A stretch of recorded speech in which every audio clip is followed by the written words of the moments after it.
ሰላም ጤና ይስጥልኝ። እንኳን ወደ አትላንቲስ ዩቲዩብ ቻናል በሰላም መጣችሁ። ዛሬ የምናነሳው ጉዳይ በጣም አነጋጋሪ የሆነ ስለመጣው የአቡነ ገብርኤል ትምህርት ነው። እናም ይህ ትምህርት በክርስቲያኑ ማህበረሰብ በተለይም በኦርቶዶክስ ክርስቲያን ማህበረሰብ ውስጥ ከፍተኛ አለመግባባትን ፈጥሯል። ይህም አቡነ ገብርኤል እንዲህ ሲሉ ተናግረዋል። የዓለም ቤዛ ኢየሱስ ክርስቶስ ነው፣ ቅድስት ድንግል ማርያም የዓለም ቤዛ አይደለችም። እናም በዚህ ንግግራቸው እኚህ ጳጳስ ብዙ ተቃውሞ እየደረሰባቸው ነው። ነገር ግን ዋናው ጥያቄ መጽሐፍ ቅዱሱ ምንድን ነው የሚለው? በዚህ ቪዲዮ ላይ አቡነ ገብርኤል የተናገራቸው ንግግሮች ትምህርቶች ከመጽሐፍ ቅዱስ እያጣቀስን እንመረምራለን። አቡነ ገብርኤል እንደተናገሩት ከሆነ ማርያም የዓለም ቤዛ አይደለችም ሲሉ ማርያም አዳኝ አይደለችም እና ማርያም መለኮታዊ ባህሪ የላትም እያሉ ነው። ይሄ የማርያምን ክብር የሚነካ ሳይሆን ይሄ የስልጣንና የቦታ ጉዳይ ነው። በተሳሳተ መንገድ አትረዱ። ማርያም የተባረከች ነች። በመጽሐፍ ቅዱስ ላይም በሉቃስ 1 ቁጥር 28 ላይም ባለሟልነትን አግኝታለች። ኢየሱስንም በማኅፀኗ ተሸክማለች። እናም ብጽዕት እንደሆነች ትውልድም እንደሚያመሰግኗት ተጽፏል። ነገር ግን ይህ ማለት ማርያም የዓለም ቤዛ ነች ማለት አይደለም። ቤዛ የሚለውን ቃል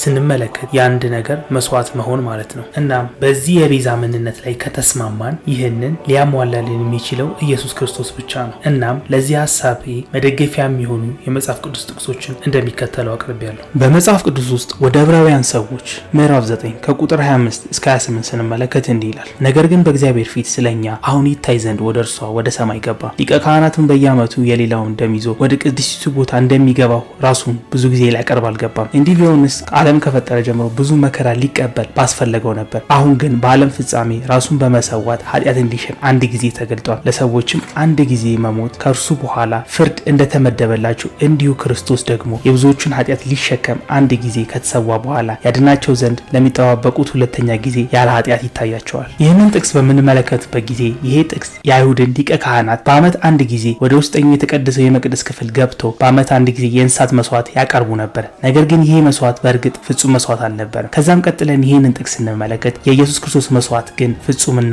ንጹህ ስለነበር ራሱን ብዙ ጊዜ ደጋግሞ ሊያቀርብ አልተገባም። እናም በክርስቶስ ሞት ወይም ቤዛነት ኢየሱስ ክርስቶስ የብዙዎችን ኃጢአት አንድ ጊዜ ሊሽር ተሰውቷል። እንደዚህ አይነት ታሪካዊና ሃይማኖታዊ ቪዲዮዎች የሚያዝናኗችሁ ከሆነ ሰብስክራይብ በማድረግ መከታተል ትችላላችሁ። ሁለተኛው ጥቅስ የሚገኘው በአንደኛ ጢሞቴዎስ ምዕራፍ 2 ቁጥር 5 ነው። በእግዚአብሔርና በሰው መካከል ያለው መካከለኛ ደግሞ አንድ አለ፣ እርሱም ሰው የሆነው ኢየሱስ ክርስቶስ ነው። ከዚህም የመጽሐፍ ቅዱስ ጥቅስ መረዳት እንደምንችለው ከሆነ በእግዚአብሔርና በሰው ልጅ መካከል የማስታረቅ ስራ ሊሰራ የሚችለው ኢየሱስ ክርስቶስ ብቻ ነው። ሶስተኛውን የመጽሐፍ ቅዱስ ጥቅስ በዕብራውያን 10 ከቁጥር 10 እስከ 12 ስንመለከት ሊቀ ካህናቱም ሁሉ ዕለት ተዕለት እያገለገሉ ኃጢአትን ሊያስወግዱ ከቶ የማይችሉትን እነዚያን መስዋዕቶች ብዙ ጊዜ እያቀረቡ ቆመዋል። እርሱ ግን ስለ ኃጢአት አንድን መስዋዕት አቅርቦ በእግዚአብሔር ቀኝ ተቀመጠ። ይሄ ጥቅስ የሚያወራው ስለ አይሁድ ካህኖች በተደጋጋሚ ለእስራኤል ሕዝቦች ኃጢአት መስዋዕት ማቅረብ እንደነበረባቸው ነው። ነገር ግን ይህ መስዋዕት አንድ ጊዜ በዓለም ቤዛ መስዋዕት በክርስቶስ ኢየሱስ ብቻ ሊፈጸም ችሏል። አቡነ ገብርኤል ወደ አነሱት ሁለተኛ ዋና ነጥብ ስንሄድ የተለያዩ ቅዱሳን አባቶችን ጠቅሰው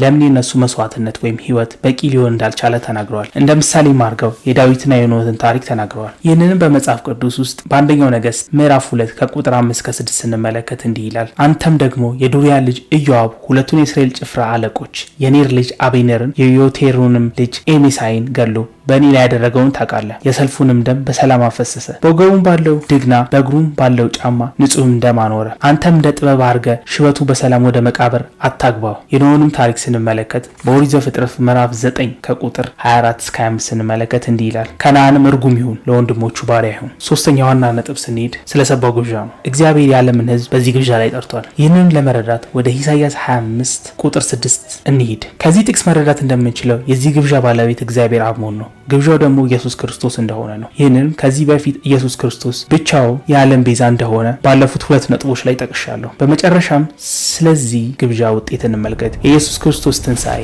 ይህም የበለጠ ለመረዳት 2 የመጽሐፍ ቅዱስ ጥቅሶችን እንመልከት።